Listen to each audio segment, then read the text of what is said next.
ये है RJ media और आप देख रहे हैं न्यूज अभी अभी, खबर, तहकीकात, हकीकत।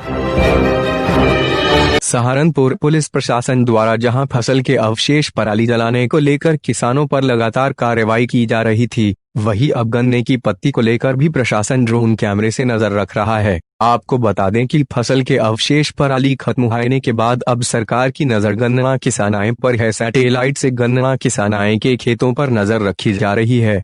अगर गन्ना किसान गन्ने की पाती का खेत में जलाते हैं तो उनके खिलाफ भी कार्यवाही आएगी। जिलाधिकारी अखिलेश सिंह के निर्देश पर जिला गन्ना अधिकारी कृष्ण मोहन मणि त्रिपाठी ने सहारनपुर के 7 किसानाएं के खिलाफ फौज दर्ज कराई है।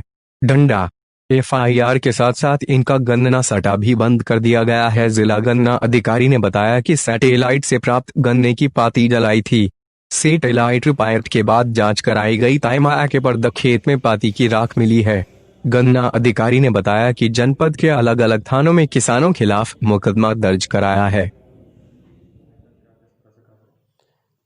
देखिए, धान की पराली और गन्ने की पाती, ये दोनों ही चीज़ें जब जलाई जाती हैं तो सैटेलाइट के माध्यम से इसकी जानकारी होती है।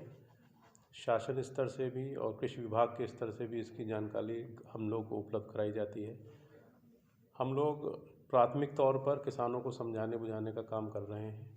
इसलिए इस कार्य के लिए जितने भी हमारे ग्राम प्रधान हैं और ग्राम स्तरीय जो पंचायत सेक्रेटरी हैं, लेखपाल हैं, राजस्व कर्मी हैं, सभी की टीमें हम लोगों ने लगाई हैं। गांव में जो लाउड स्पीकर हैं, जो भी धार्मिक स्थलों पर भी लाउड स्पीकर हैं या और भी जो पब्लिक एड्रेस सिस्टम हैं, उस सभी के माध्यम से हम लोग किसानों को जागरूक करने का काम कर रहे हैं कि पर्यावरण प्रदूषण को रोकने के लिए आवश्यक है कि धान की पराली या गन्ने की पत्ती वो लोग ना जलाएं। और उसकी वैकल्पिक व्यवस्था के लिए भी हम लोगों ने फार्म मशीनरी की स्थापना किया है। मल्चर तमाम जो भी गन्ना सोसाइटी हैं या अन्य सोसाइटीज़ हैं, उनको भी हम लोगों ने मल्चर प्रोवाइड किया है ताकि उसको छोटा छोटे टुकड़े में काट कर वहीं पर वो खाद के रूप में उसका प्रयोग किसान कर सकें। इसके बावजूद भी अभी भी चाहे वो धान की पराली है या गन्ने की पत्ती है, इसकी जलाने की घटनाएं हम लोग को मिल रही हैं। फ़िलहाल प्रशासन स्तर पर हम लोगों ने निर्णय लिया है कि अभी हम लोग कोई इसमें किसानों के खिलाफ कोई FIR नहीं कराएंगे, पर ये है कि अगर कहीं ऐसी घटनाएं उनके समझाने बुझाने के बाद भी आती है तो निश्चित रूप से उसमें जो है पर्यावरणीय क्षति हम लोग आरोपित करेंगे और उस क्षति की हम लोग वसूली कराएंगे। मैंने कहा कि जो भी, चाहे वो ईंट भट्टा हो, चाहे धान की पराली हो या अन्य कहीं से भी जो भी लोग वायु प्रदूषण, जल प्रदूषण फैला रहे हैं, उनके प्रति जो भी हमारे रूल्स हैं, जो वैधानिक कार्रवाई है, उसके तहत हम लोग कड़ी कार्रवाई इसमें करेंगे। जैसा कि आप सभी को मालूम है, पर्यावरण को लेकर माननीय उच्चतम न्यायालय तथा NGT दोनों का ये बराबर निर्देश मुख्य सचिव महोदय को तथा अन्य राज्य सरकारों को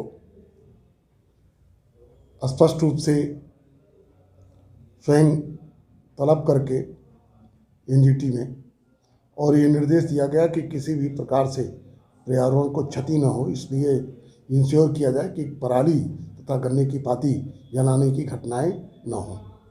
इस संबंध में माननीय मुख्य सचिव द्वारा समय समय पर दिशा निर्देश जारी किए गए। उस दिशा निर्देश के क्रम में पराली की नियमित अनुश्रवण बैठक जिलाधिकारी महोदय के अध्यक्षता में शाम 6 बजे कलेक्ट्रेट सभागार में होती है। पराली और गन्ने की पाती जलने की घटनाओं के रोकथाम के लिए, फसल अवशेष प्रबंधन के लिए जो है जिले सहारनपुर के नोडल अधिकारी उप कृषि निदेशक श्री राम जतन मिश्रा जी हैं। उसमें जिला गन्ना अधिकारी,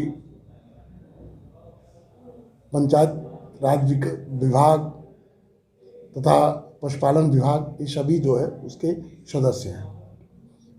इस संबंध में जो गन्ने की पाती जो मेरे विभाग से जुड़ी हुई है, इसमें गन्ना आयुक्त साहब जो हमारे श्री संजय R भूसरेड्डी जी हैं, उनका भी स्पष्ट निर्देश है कि कड़ाई के साथ गन्ने की पाती को जलने से रोका जाए और बजाय गन्ने की पाती जलाकर पर्यावरण की छत के साथ साथ भूमि की उर्वरा शक्ति को छत पहुंचाने की जो प्रक्रिया है उसको बंद करके भूमि में जीवाश्म कैसे बढ़े, उर्वरा शक्ति कैसे बढ़े, इसके लिए आवश्यक है कि उन पत्तियों की मल्चिंग की जाए।